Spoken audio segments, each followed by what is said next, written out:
In a society like Sierra Leone, where telling a lie has become so trendy, has become so sexy, is the rule as opposed to the exception. So it's very difficult to operate in this kind of a society if you want to speak truth to anybody, not least to power. Journalists do have a lot of pressure to speak truth to power, to report facts, and to tell stories that are honest, that are truthful. But that responsibility extends to the public. Three things are among the long list of things that are destroying us. The one is stealing. People, they take a lot of what is not theirs. Two is begging. And three is lying. The generalities of the Sierra Leonean is such that it's difficult to let them do what is right. Hello and welcome to Honestly Speaking, a podcast where we have honest conversations about the issues shaping our lives. I'm your host, Antonia Howard, and in today's episode, we're asking, what is the price of truth in Sierra Leone? We often talk about truth as a principle, something clear and noble, but in reality, the truth can be very messy. It is often shaped by power, politics, fear, survival, and in Sierra Leone, speaking the truth, especially when it challenges authority, can be risky. So, what does it mean to speak truth to power, not just as a journalist, but as a citizen? What are the risks? What are the pressures? What does it take to hold leaders accountable in Sierra Leone? And more importantly, why does it matter, not just for the press, but for all of us? So to explore this today, I'm joined by one of Sierra Leone's most prominent and respected journalists. He has reported on war, on corruption, on justice and power for more than 2 decades, almost 3 decades now, both locally and internationally. He is the BBC's longtime correspondent and the founder of Free Media Group. He is the formidable Umaru Fofana. Thank you. My ex-friend, as he My calls ex-friend me. indeed. Welcome to the podcast. Thank you, Antonia. Very happy to be here. Yes, and I'm happy to have you as well on the podcast. As I planned for this episode, as I told you just now, before we turned the cameras on, I thought a good place to start this conversation would be just around truth itself and where it sits in journalism. Because I know there's this long-standing debate about truth and facts in journalism. And I wonder for you whether the line between truth and facts has gotten thicker or thinner over the years in your practice. I think, generally speaking, it has blurred a lot of the time. And there's one thing which shapes the way I live my life and the way I practice, and that is my faith. So, journalistically speaking, sometimes we cannot ascertain the truth. So we have to cling on to the facts, and it's difficult to let the ordinary person understand what the difference is. I'll sort of like bring another scenario, which is a lot more straightforward. So two guys, they both are bloody, oozing with blood, and the one saying, this one stabbed me first, and I responded by stabbing them. You were not there. You want to report it. The truth is who first stabbed whom, but you cannot ascertain that. So you stick with the facts. Let's say they're both called, the one is called Muhammad, the other one is called Umaru. So you say Umaru said that Muhammad first stabbed him. Yes. But Muhammad said that Umaru was the first to bring out the dagger. Those are the facts as said by the two people. The truth lies somewhere in between. You do not know. You'll have to probably use other means of being able to ascertain that when you can. Now, religiously speaking, I believe truth is an uncompromisable thing because of my faith. The Muslim Prophet Muhammad, peace be upon him, says that it is better to be dumb than to tell a lie. In other words, if you cannot speak the truth, do not talk. But when you talk, in the case of a journalist, you've got to like write or you have to broadcast something, you've got to speak the truth. And I think that is something which, sadly, religious as we are in terms of our prayers in our churches and our mosques, we do not believe, most Sierra Leoneans do not believe in the fundamentals of truth. We only feel that this is truthful when it suits our convenience. And it goes way, I'm happy that you broadened it out to say, generally speaking. And I think every Sierra Leonean has got to ask themselves, one of my favorite musicians my favorite musician of all time is Michael Jackson. He says, if you want to make the world a better place, take a look at yourself and then make that change. Yeah. So are you sure that what you are calling truth is actually truthful, or it's because it suits your convenience? In a society like Sierra Leone, where telling a lie has become so trendy, has become so sexy, is the rule as opposed to the exception. So it's very difficult to operate in this kind of a society if you want to speak truth to anybody, not least to power.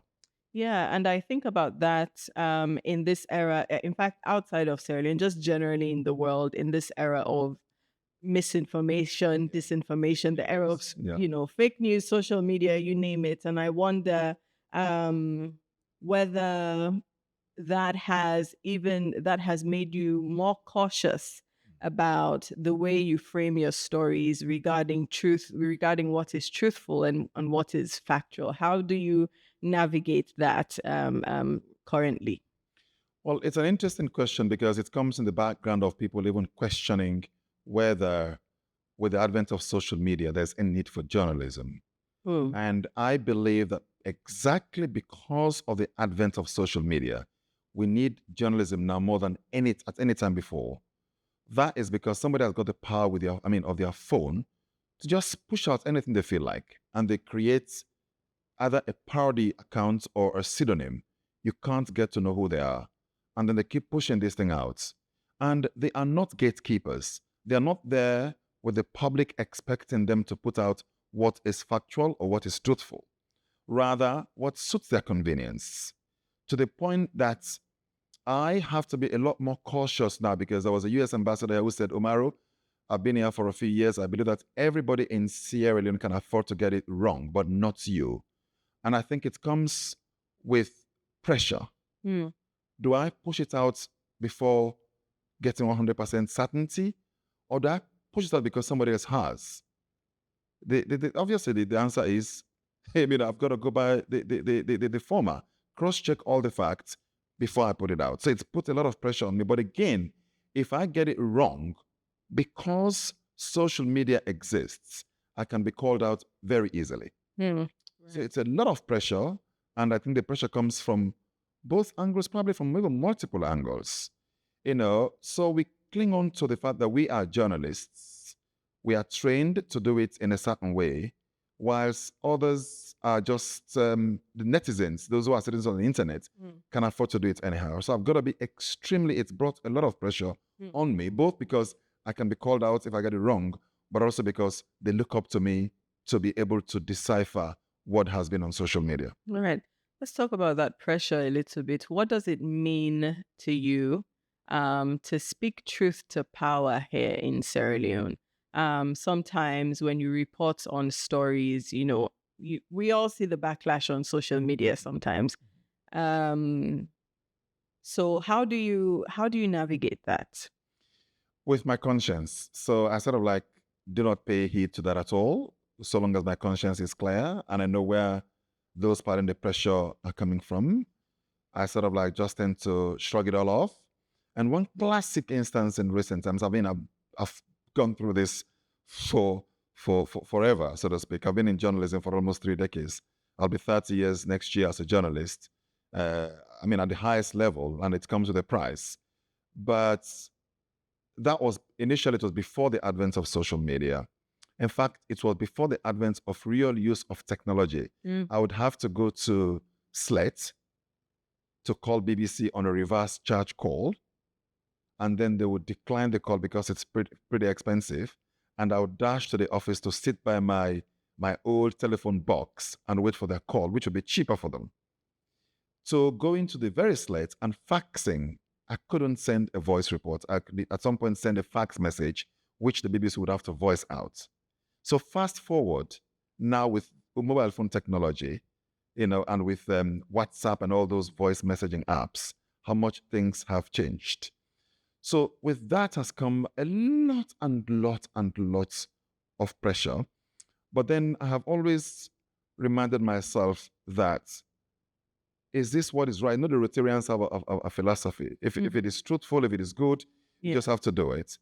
So I'm like, I've lost friends.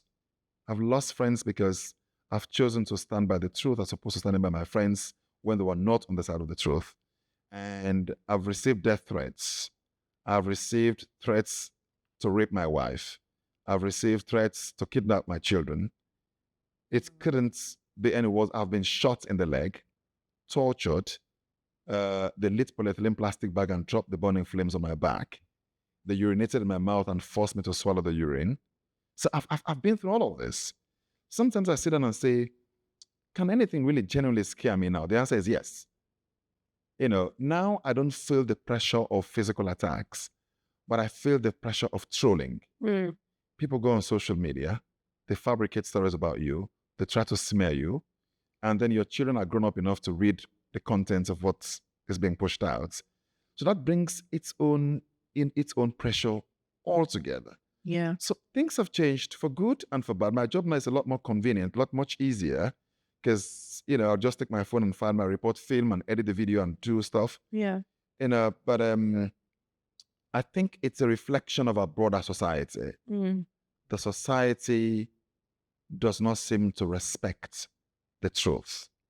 And how do you find the courage to persevere when, you know, you talked about all these things that have happened to you, and you find yourself in this society that you've mentioned doesn't really appreciate truth? But we'll get to unpack that later on. But I just want to know what gives you the courage to continue doing what you're doing. You know, because the simple fact is, I ask myself every now and again, am I being honest in what I'm doing? If the answer is yes, I don't care what somebody else says or perceives it to be. I tell you a classic example. Not long ago, within 72 hours, the public made a 360-degree turn, depending on which side, you know, they were. I filed a story about a rap artist who had come into conflict with the law. And when I filed that piece, I got telephone calls from people in power, in government, you know, saying that because I had basically questioned the fact that he had his dreadlock shaved off, you know, and all of that. So I got a lot of pressure. His attorneys were very pleased with me, you know, and then 3 days or 2 days later, I filed another piece once the allegations had been made formally in court, and I reflected that side. The table turned. So the diasporans who had called me out and those here who had called me out were on the other side this time. And those who had said, well done, were the guys who were, you know, sort of like coming from my jugular. So I'm like, yes, it tells me one thing only, that people don't like the truth when it does not favor them. So that is what keeps me going. You know, and I wonder whether Sierra Leone as a nation truly appreciates the complexities of journalism and understand it as it is. Because what you just explained is typical in journalism. You were basically reporting what had happened and, you know, just the series of events. And some people who at the beginning were happy with what you... Yes. Go ahead. Yes. Does that affect how you frame your stories sometimes? No, it doesn't. And I'm not in any way suggesting that I'm intrepid. I genuinely am afraid sometimes. You know, but I say to myself, does that mean that I should distort the fact or the truth as I know it? And the answer always is no, don't. Don't let it make you buck under any pressure. You know, but yeah, sometimes I sit down and I genuinely feel frightened. I don't have a guard. I don't have, you know, an armed guard. And even if I did, I wouldn't be sure of their loyalty to what was fair, rather loyalty of where their own interests also would lie. And that's sort of like, you know, it encompasses the generality of the Sierra Leone society. You don't get to know whether even to trust the policeman with a gun who guards you. He's got his own interests. And if your genuine stance conflicts with that armed police officer's own individual interests, they'll compromise your safety and your security. But I feel very, very proud, Antonia, when I go to places in Sierra Leone, across the society. I go to villages and I go to high-end offices and people just treat me preferentially. When I travel, for example, out of the country, I go to the airport, people actually clamor and come and take my passport and do my thing for me in appreciation for what I do. And nothing gives me, I go to the bank and I queue up.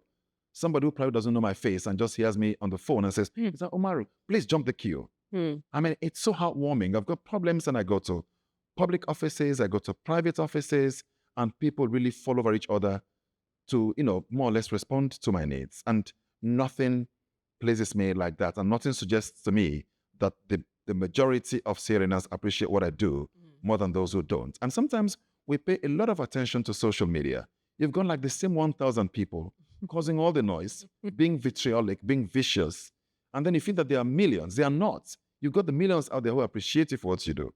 And sometimes I really say to myself, yeah, and I walk on the street of Freetown, people in Keke, hey, Umaru, drivers, hey, Umaru, how are you? Well done. That is actually what keeps me going. Right. That is truly a beautiful thing. It is, absolutely. Let's talk about speaking truth to power in Sierra Leone.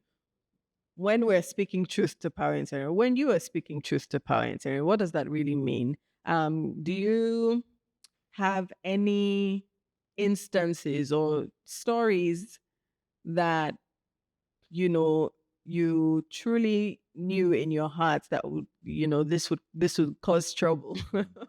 Oh yeah, absolutely. I have done that many, many times. I mean, dating back to the AFRC days, to the Tijan Kaba era, to the Ernest Koroma days, and in more recent times, and the current Marabio administration. So I remember vividly that there was, during the AFRC days, one of their big vons died in a car accident along Savage Street. And that was in 1997. And I was filing that piece and I said to myself, would the junta be mad at me? The answer was, yes, they would be mad, because this was a notorious guy whom, after the car accident in which he died, people actually celebrated. Should I say this? Will they come after me? And the newspaper vendors actually jubilated when that guy died, because he would go to the post office and harass vendors who were selling papers deemed to be critical of the FRC junta. But I had to say what I had to say. That was the truth. And I reported it. Yeah. And I remember a few weeks later when I was eventually arrested along Juba and taken to this hideout. One of them actually said, oh, now the man this way reports say we bribing that and accidents, people then glad. And I felt some genuine fear that they might kill me. Not that I was oblivious of that potential, because as I say, when I was filing the piece, I asked myself that question, but I had to speak the truth. And in more recent times, during the 10th of August, crisis, right, there was an attempt by the government to make that August 10th thing appear to be a political thing and not a cost, living cost crisis, economic pressure and all the rest of it. I did not see anything suggesting to me at the time that it was political, at least at the time of filing my initial report on the day. What I did see was that the events leading up to the August 10 itself, the fact that the COVID restrictions had more or less like suffocated the young guys in Tombo who couldn't go to fish, and then, some antecedent that had happened in Losar, and in McKinney, I felt that people were like hopeless that our survival is being compromised here. Mm-hmm. And they felt hard done by, and there was that anger. So when the August 10th thing happened, probably there could have been some political thing, nuances here and there, but clearly it was based on the economy as far as I could see. So when I filed my report along that line, I knew that some guys in power wouldn't take it lightly, but I had to do what I could prove, what I could ascertain. And that's just what I reported on. And then some of them came after me, not physically, but in a way that was as bad as physically. But I have always said to myself, no, if this is the truth, I'm not going to avoid circumvent the truth because I want to be safe. Yeah. No, if I feel that genuinely I would lose my life, because no story is worth losing your life for, I will tell the ones that I work for, I'll tell the BBC, I think it's a lot risky for me to file this report, but here are the facts. You can call from London and interview A, B, C, and D and suggest to them these facts that I've given to you.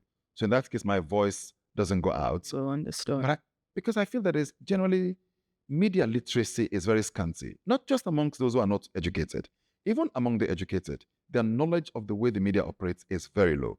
And I've said to my friends in governments, both under BO and under Ernest Koroma, that look, a lot of your government, even the cabinet ministers, need some media literacy. The way they talk to journalists when they are being interviewed, sometimes they sound very condescending. The journalist has got the right to ask you annoying questions. When they ask you that, just respond to it, because my theory is, and I'm going to find the time to propound on this in my writings, that when you are being cross-examined in court by a lawyer, you are responding to a lawyer saying, yes, my lord, or yes, my lady.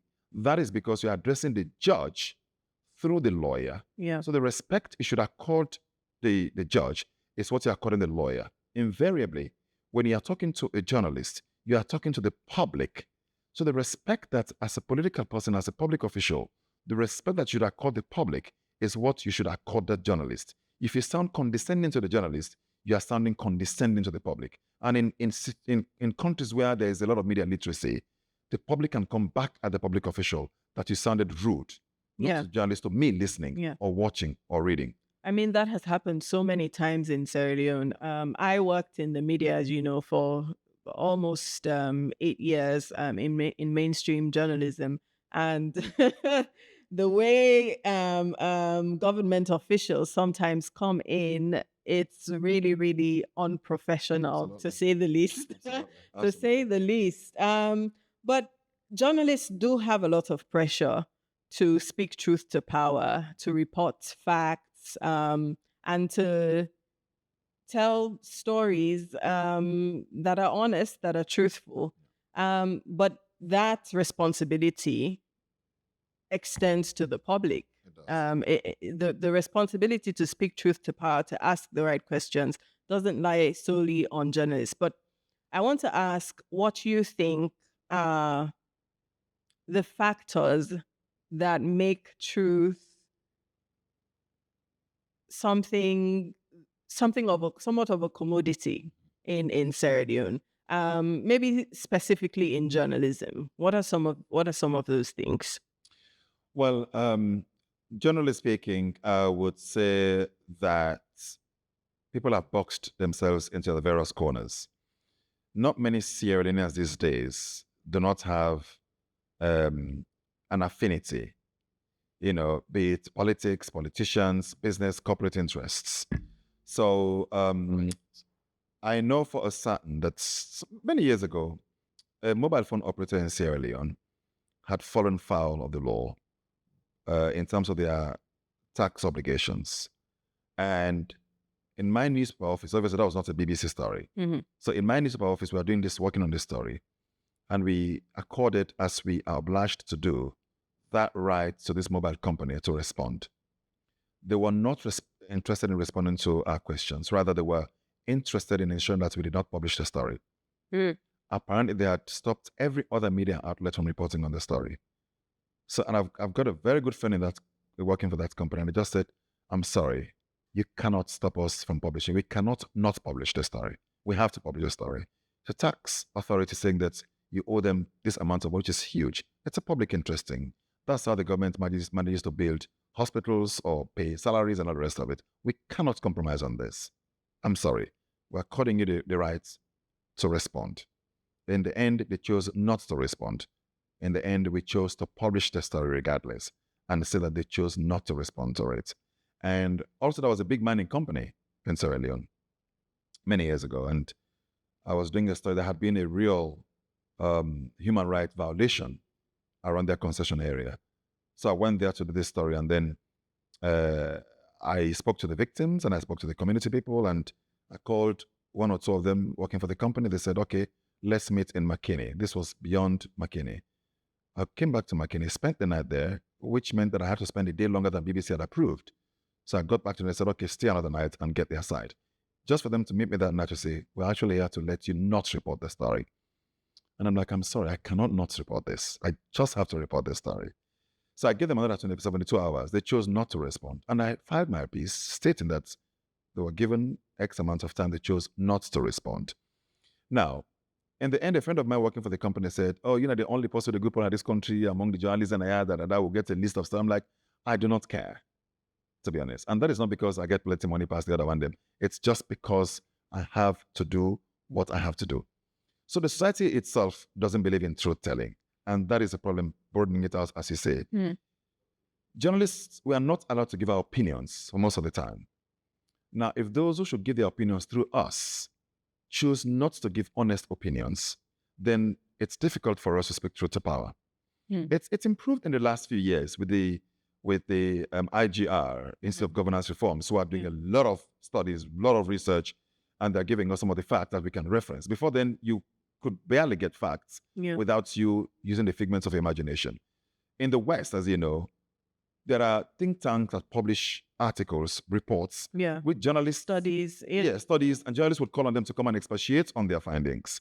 Here, we don't have many of those. So as a result, the public feel that we should speak our opinion to power, which is not our business to do. We don't just get up as journalists, we take sides. No, we have to be sure that somebody has done a study, and the study points to this end. We call them to come and talk about it. We even challenge them to go further into how the methodology and all the rest of it. But because of the society of understanding, one, there's poverty. I think poverty is one thing, but that's something which anybody will tell you. But what I feel is far more important than poverty is the fact that we have lost our values as a society.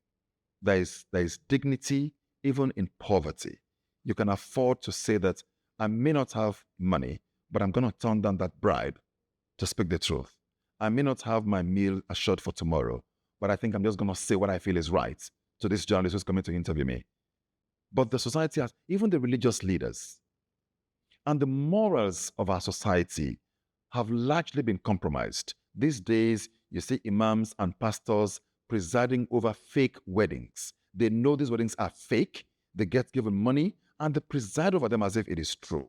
You see those who should dispense justice with honesty, not doing it as they should be doing it. You see journalists who should speak the truth as they can ascertain it, deliberately distorting information and putting it out, making people believe in that. So it's across society. And not many spouses will question their spouses when they bring home huge amounts of money these days. Hey, what's happened this morning? Oh, they will celebrate. Money don't come. So as a result, our kids grow up in that kind of environment. And what comes to their mind is by any means necessary. Like get money. People graduate this year. Next year, they want to own a car. They want to own a house. It doesn't happen like that. And because of that hurry, that desperation, people avoiding what is right. They avoid speaking truth. They avoid expressing their genuine opinions, where their opinions hold leaders accountable. Most times, it's because they are beneficiaries, direct individual beneficiaries. It's, for example, if it's political, it's because I'm in the opposition, I'm going to speak truth to those who are in power. Because I believe that by speaking truth about them, they will become unpopular, my party will come to power. It's been like that for a long time. And I think it doesn't bode well for our society. I'm curious to know what you think has led to this erosion of our values, our value system. And because this is something we talk about a lot on the podcast. And one of the main reasons this podcast exists is to just build, I wouldn't say our awareness, but an awakening that this is what is happening right now and it needs to change. So what do you think has led to this erosion? What do you think has contributed to it? The homes have got a very important, very pivotal role to play. And I tell you one thing, one of my children, when they were much, much younger in primary school, and he got home and I was doing some revision with him. And then the teacher, they had spelled pencil as P-E-N-C-I-L. And I said, P-E-N-C, pencil. And I said, no, that is not pencil, it's pencil. Because he trusted his teacher more than me. And I'm like, I don't know who your teacher is, but I think my accent is certainly better than the teacher's accent. So pencil, it's not pencil, but it tells you the power that both the home has and the classroom also has. A teacher should go beyond just John is a boy, Mary is a girl kind of pedagogy. They should seek to inculcate values into the children. Because children spend a lot of their quality learning time in the classroom. When they come home, it's to eat, play, keep company with daddy or mommy, and then maybe 1 or 2 hours study with mommy or daddy, whereas they would spend like 4 or 5 hours with different teachers in school. So we've got to build this in our schools. And yes, the government can take the lead, but I think it comes back to us. And I quoted Michael Jackson, if you want to make the world a better place, take a look at yourself and then make that change. So we really have to look at ourselves and say, am I doing the right thing by accepting money from this, my people's parents? When they come, they give me money and I give them marks that they don't deserve. And the child gets to know that mom or dad came to the school and gave my teacher money for the teacher to make me, to treat me preferentially. So we must all go back to the drawing board and ask ourselves that question.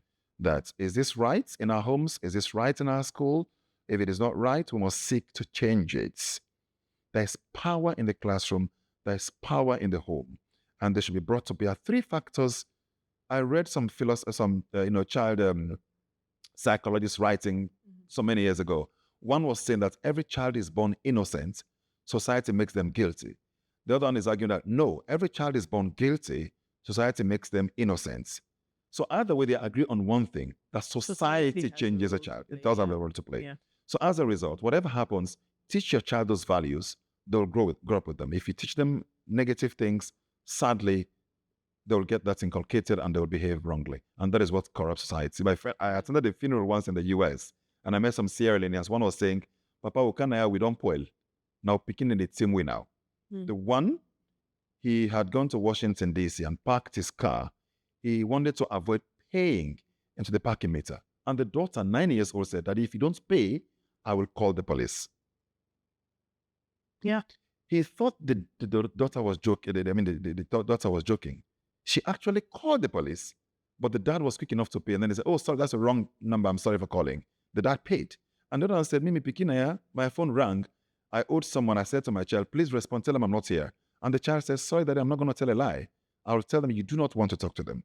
Now, school, they learn them because it tells you that the homes in those 2 cases were terrible. Yeah. But the school had built them in a way to love America, love the truth, don't be a part of evading tax in the United States. So I cannot emphasize enough the role of teachers in our society.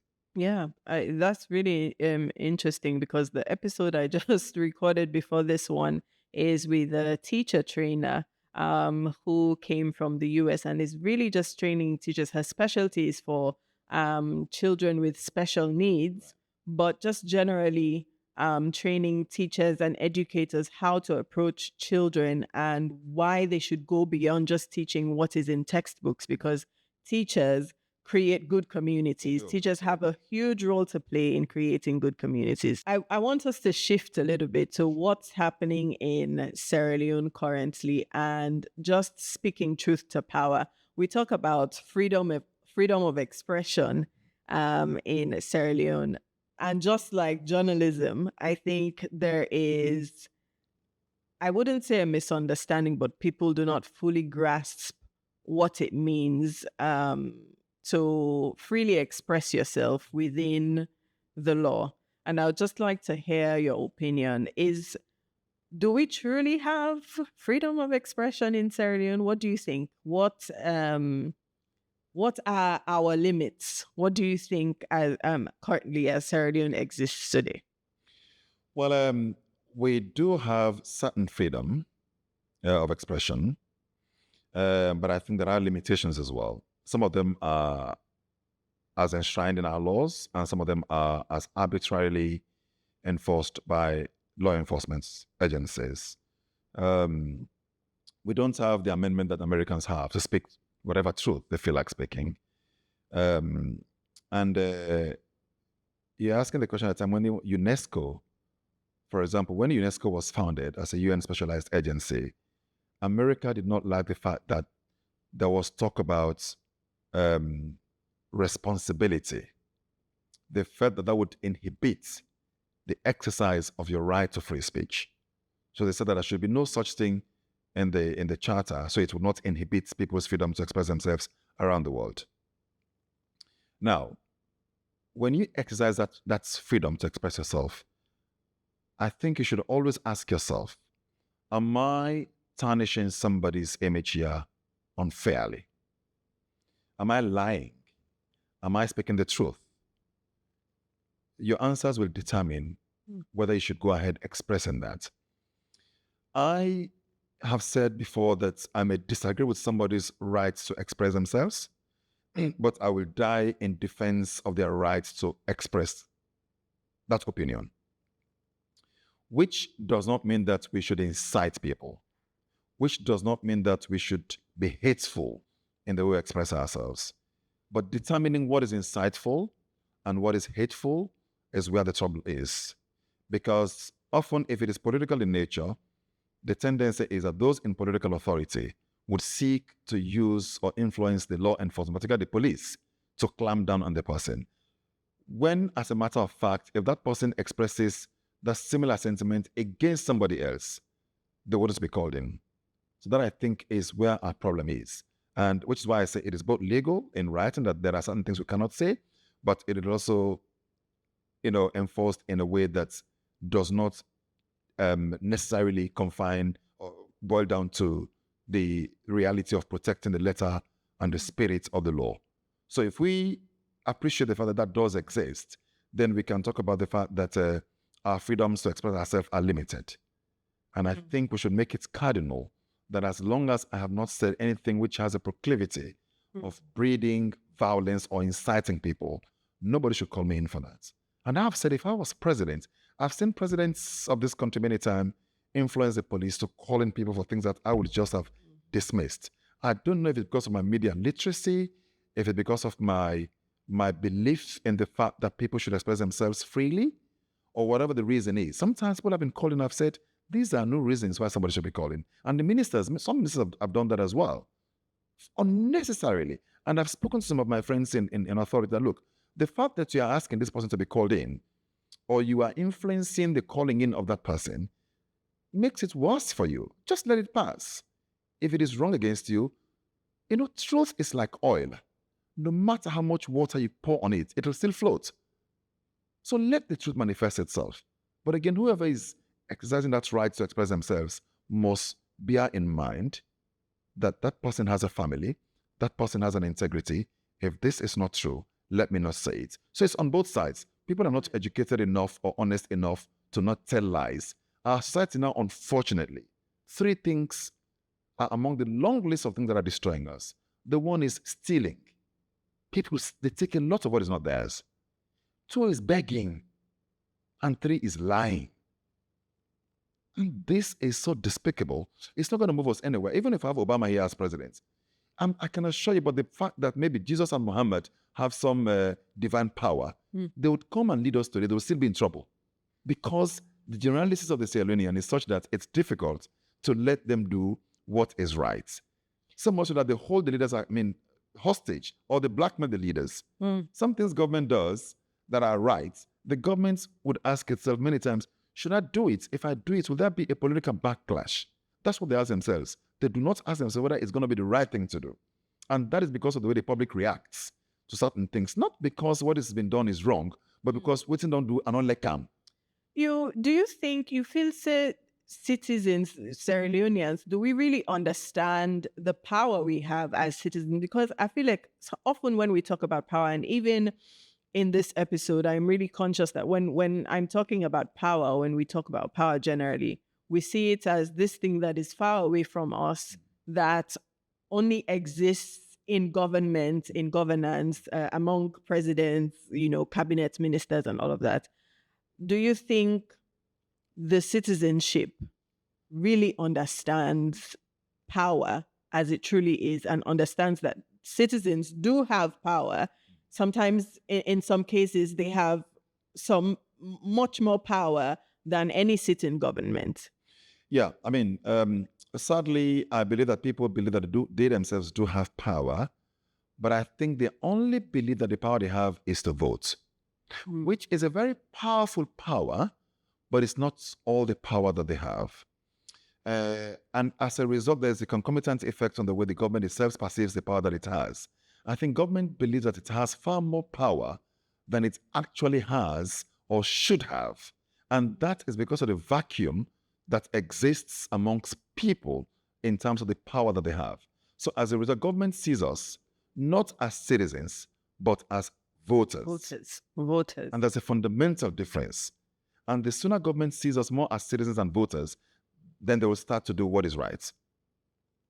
Let's take a classic example. You go along the streets of Freetown. When the dual carriage highway was being built between Wellington and Mashiaka, it was to ease traffic. Fantastic. It's been an amazing achievement.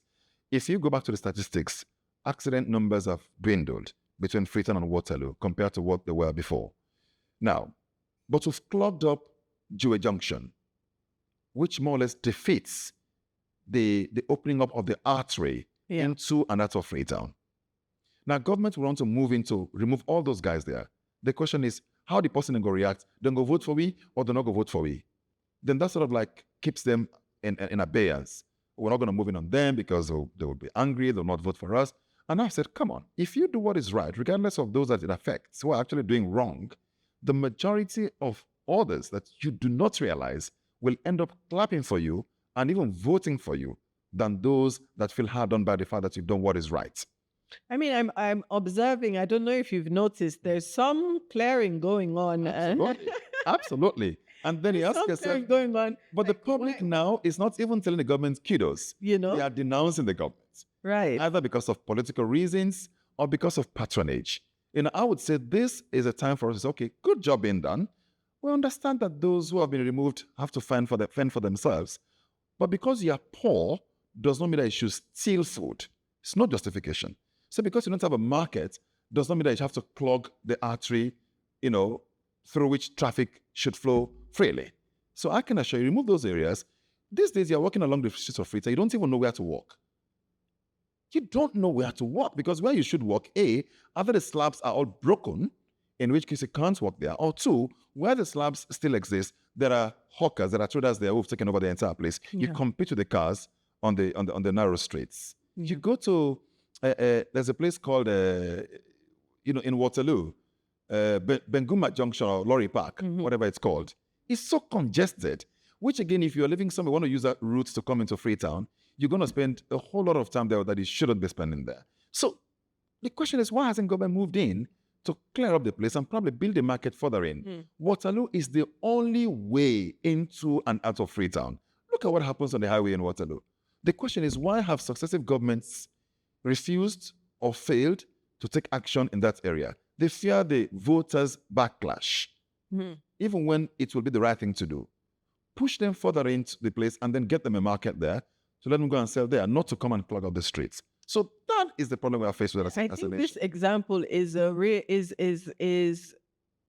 really important in this conversation about truth, because then in a 1-2 way, I can guarantee you many Sierra Leoneans do not want to hear that it is not right for you to take up the whole street because you want to sell. Yeah. It is not right. Absolutely it is not right. Whether you like for area or That's not. True. And that's true, know why exactly. Convenience is what they want to hear. Do you think, just generally, I know I've said on this particular issue, but just generally, you think Sierra Leoneans, do we not like for area too? As we like for area true, we convenient for we. We not like for area true, we're not convenient for we. Which is why some would prefer not to listen to your podcast, but they'll listen to somebody who is putting out bias and sort of telling out lies that suit their convenience. They would not want to listen to radio, mainstream media, but they want to listen to bloggers and all those guys who put things out that are either incendiary, blatantly false, so long as it is convenient for them to hear. It's like an opium. So I'm going to get this opium that's going to intoxicate me, be it the truth or not. I do not care. That is a problem. And I think the earlier we move away from there and become civil, become educated, not literate, become educated into understanding that because it is true, I'm going to believe it. Not because I like it, even when I know that it is wrong. And I've listened to some imams in this country, listening to Mami Kos, which person they put out, conveniently then they smile. I refuse to pray behind one. Oh, yes. Well, just because it serves your political purpose, it's no reason for you to be so... We cannot be puritanical, but there are certain moral reprehensibilities that we must have the courage to say no to. It comes with education, which is why I say education and literacy are not the same. There are those with PhD degrees that are not educated. They think like those who never darkened the walls of a classroom, again, because of their individual, interests. Yeah. One thing that comes to mind in all of this, we've talked about the pressure journalists have or face when it comes to telling stories, when it comes to reporting facts and reporting the truth. Is there protection? Is there real protection? Because I've asked about freedom of expression. Is there real protection? Or maybe I should frame it this way. Can we expect journalists to report the truth if they are not truly protected? It's an interesting question. And again, it largely has to do with the society, again, we found ourselves in. Because our biggest protection should come from, one, the law, and two, the citizenry.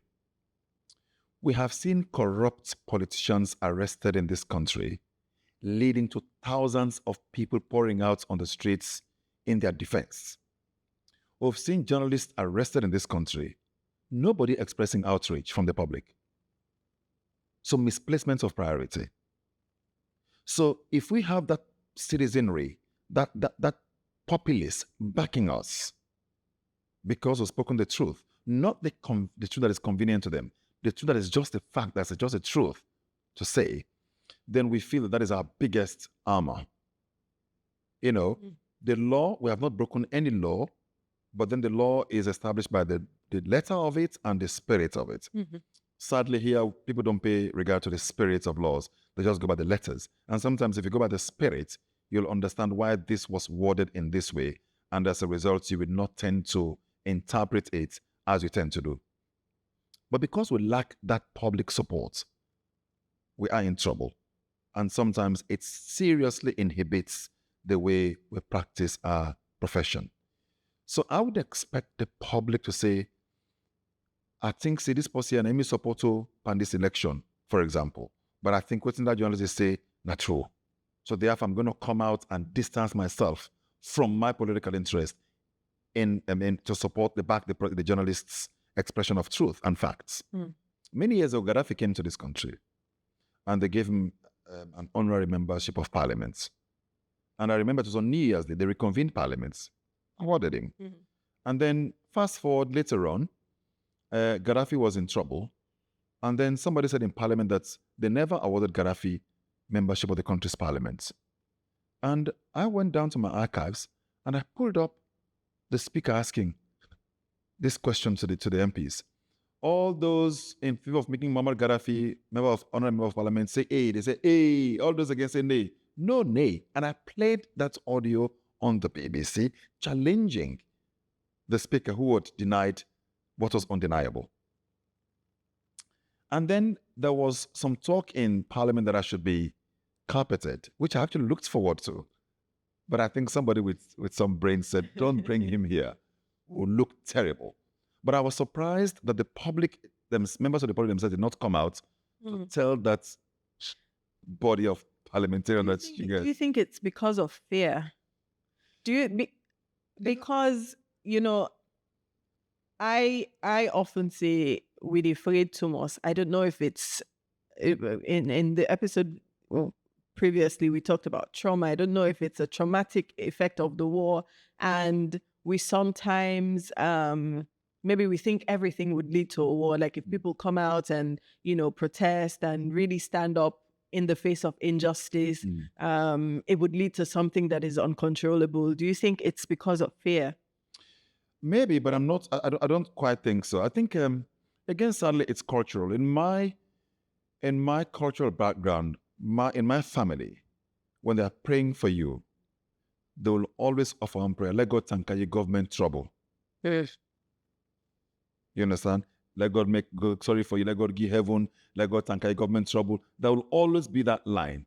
So in the minds of most people, particularly those who come from the countryside, there's that notion that government can give trouble, anything can give trouble, whether you deserve them or not deserve them.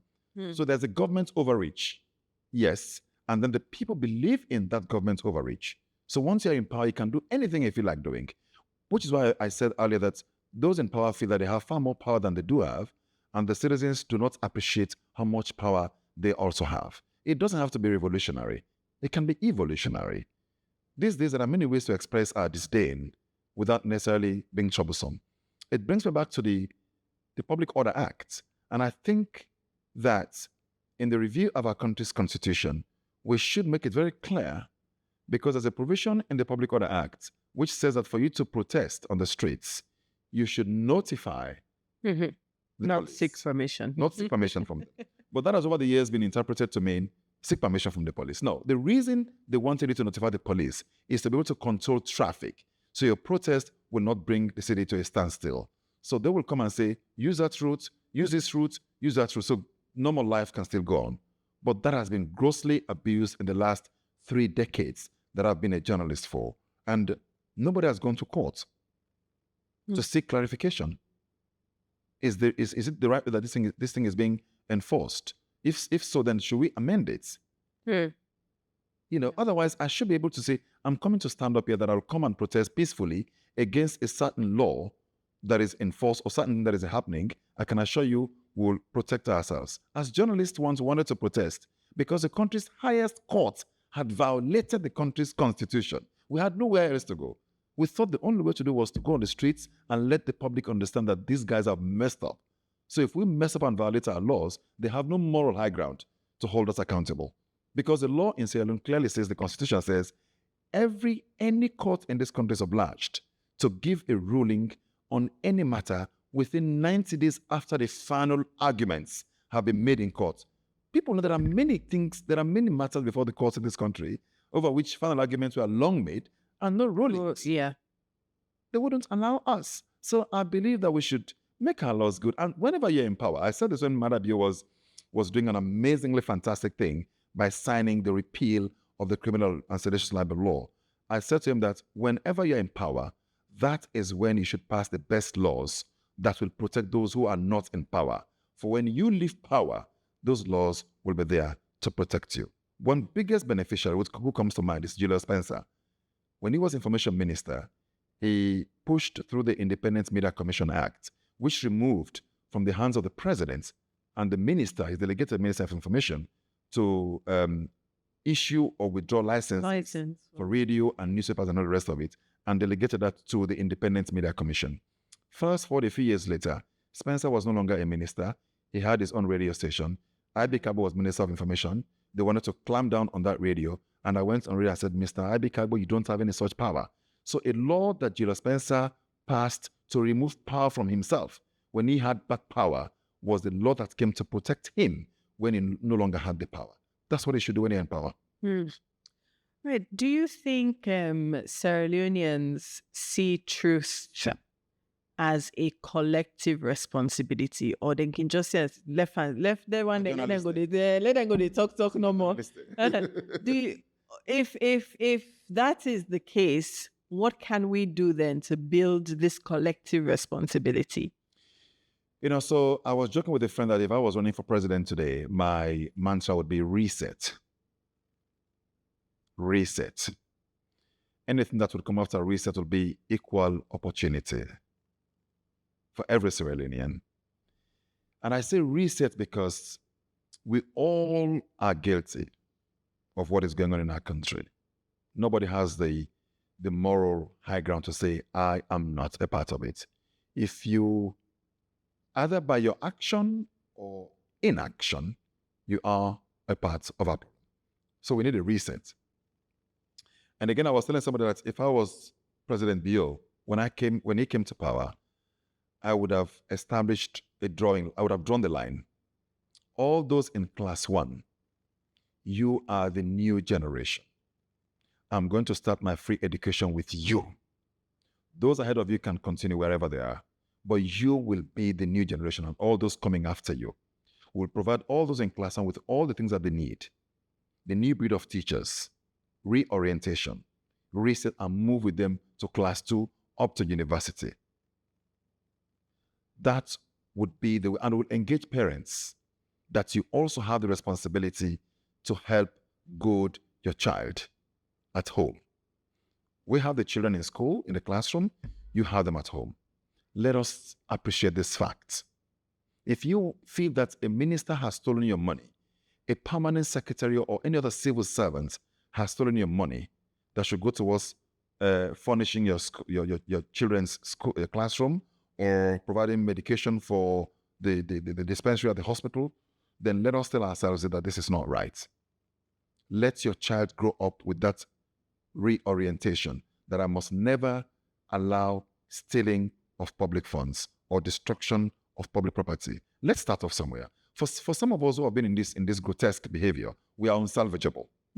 But the much younger ones, I believe in catching them young. The much younger ones are salvageable. And I think we should make concerted efforts. Anybody who is conscionable, do it in your own corner. Say it in your poda, in your taxi. There was a minister in this country, it's now of blessed memory, Ernest Domaina. Many years ago in the 1990s, I had just boarded a taxi at Model going towards the east. And we saw Ernest Domaina. He had served as a minister under the NPRC. And there was a woman in this, I think she was sitting in front. He saw Domaina stopping at the taxi. I said, hey, not that man, so. That be minister, so. Look, Amba, this is not failure. You not even buy Boko motocar for himself. And I turned to her and said, if you want to like thief your country money, he buy motocar for you, for himself. Now that's what I want. Or you want somebody to serve the country genuinely and not get plenty resources. This is our problem. We admire those who steal and become rich, and we excoriate those who live genuinely within their means. We don't ask ourselves, how come this guy is so rich?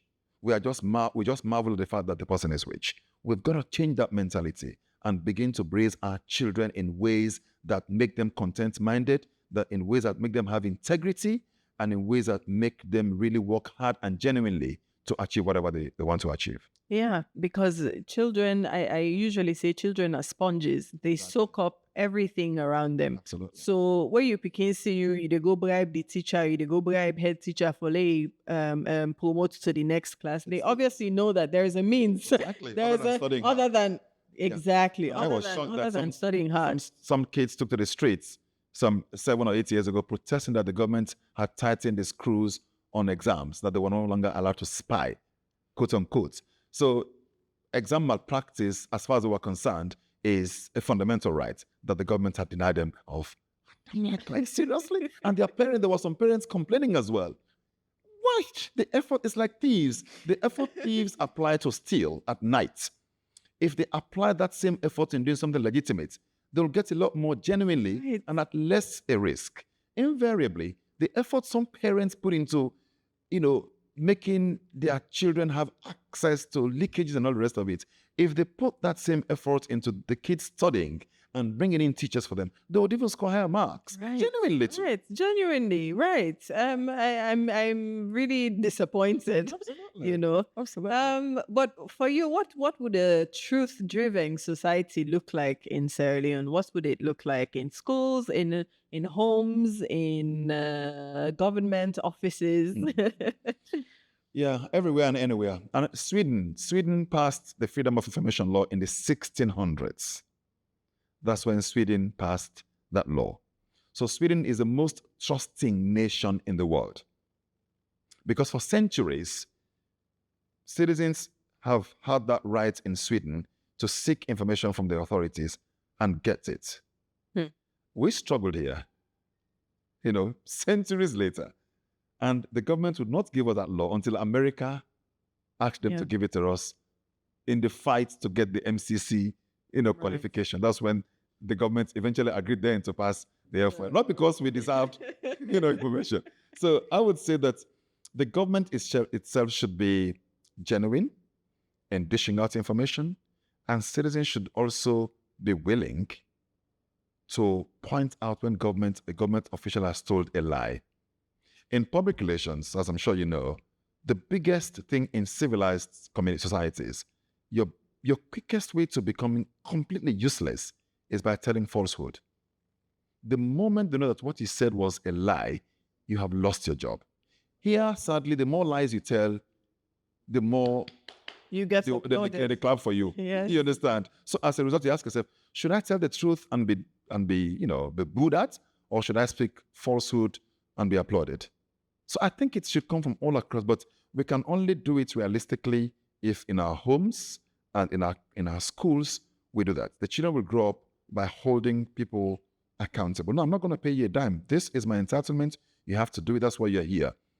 You go to some government offices now, their eyes are more on the bribe they want you to pay than on the fact that they're going to be paid a salary for doing that at the end of the month.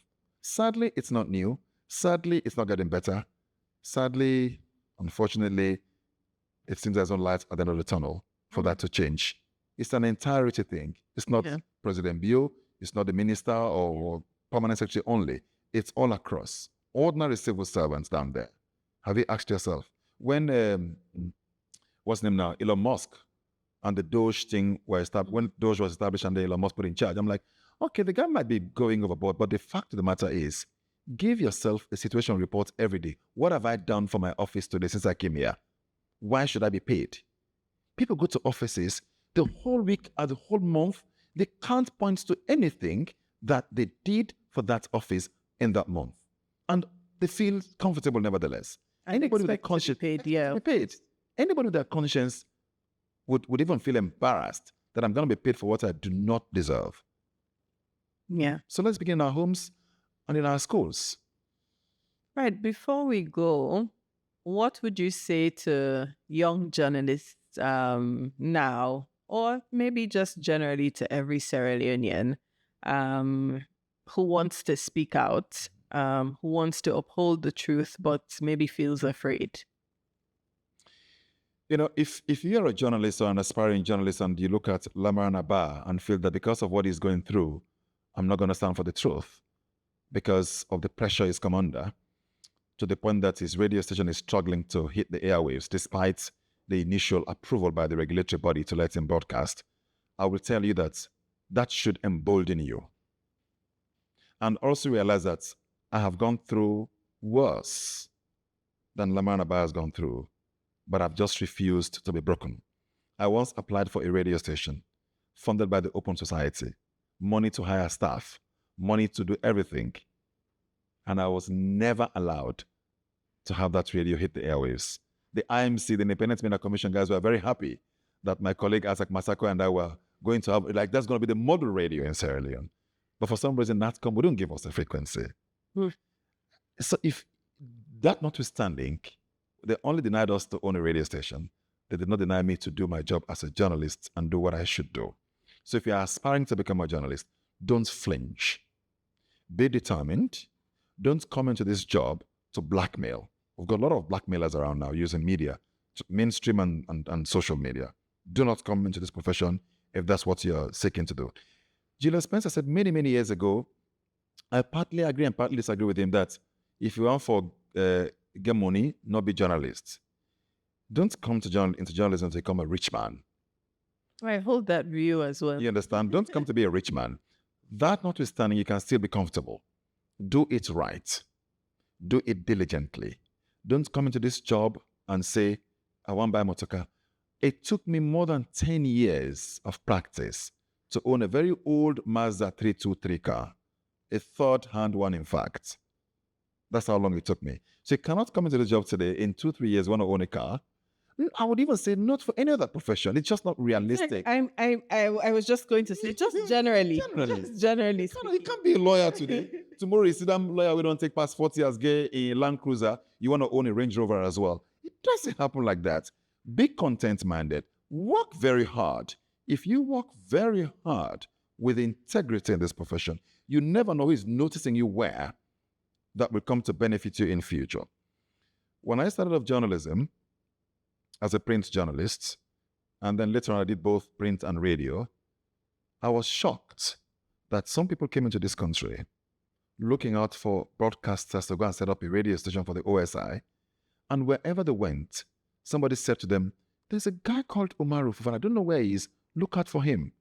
Because I had been doing a very popular breakfast show on the UN radio, but I left the UN radio again because of my principles. I left the United Nations mission in Sierra Leone because of values that the United Nations at the time would not want me to uphold as best as I wanted to uphold them. I resigned.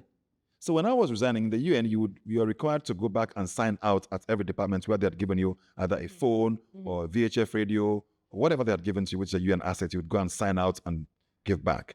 And they were like, oh, thank God you're going to Liberia. But then the Liberian mission was coming up. Or you're going to Ivory Coast because I can speak French as well. They said, you're going to Ivory Coast. I'm like, no way. I'm leaving the UN. I'm going to do something else. Because if you come into this job, you compromise, you'd get it for just a short while. Always think about your children. How would you want them to be identified in future when you're probably gone? That terrible journalist, that blackmailer, then picking this. Or that journalist will be really stand up for values of society, now you're picking this.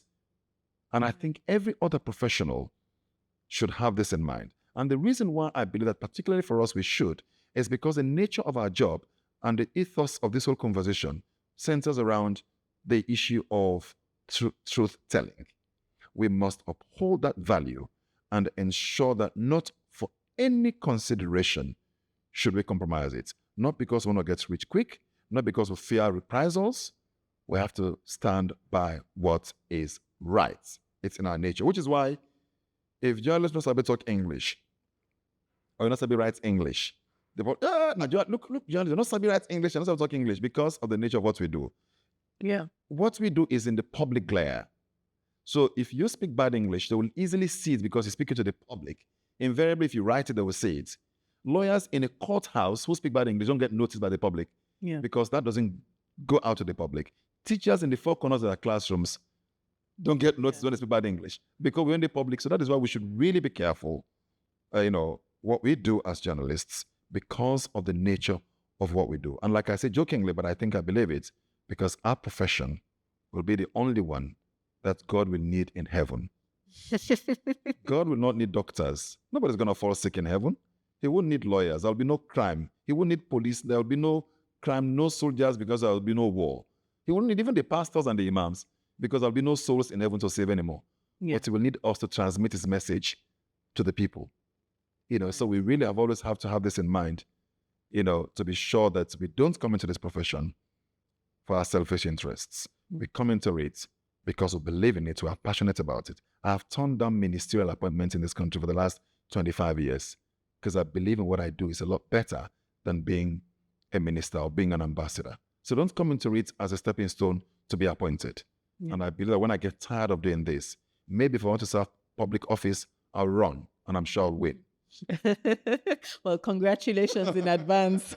Thank you very much. Thank you. All right. Thank you so much for your time, Umaru Fofana. I think this has been a brilliant conversation. Thank you for coming on the podcast. You're welcome, Antonia. Thank you. And I hope we're able to make podcasts a lot more popular in Sierra Leone. I hope it's so the way too. to go now. It is. Thank you so much for your time. Cheers. And that's it for Honestly Speaking. Thank you for watching and listening. Don't forget to share this conversation. Continue the conversation online using #HonestlySpeakingSL. I have been your host. My name is Antonia Howard. Until next time. That's it for today's episode of Honestly Speaking. Thank you for listening and being a part of these important conversations. If you've enjoyed today's discussion, please like and share. And if you're feeling inspired, do leave a review. I'd love to hear what you think. And of course, carry on the conversation online. Share your thoughts, experiences, and ideas using #HonestlySpeakingSL. Until next time, stay curious, stay engaged, and stay honest.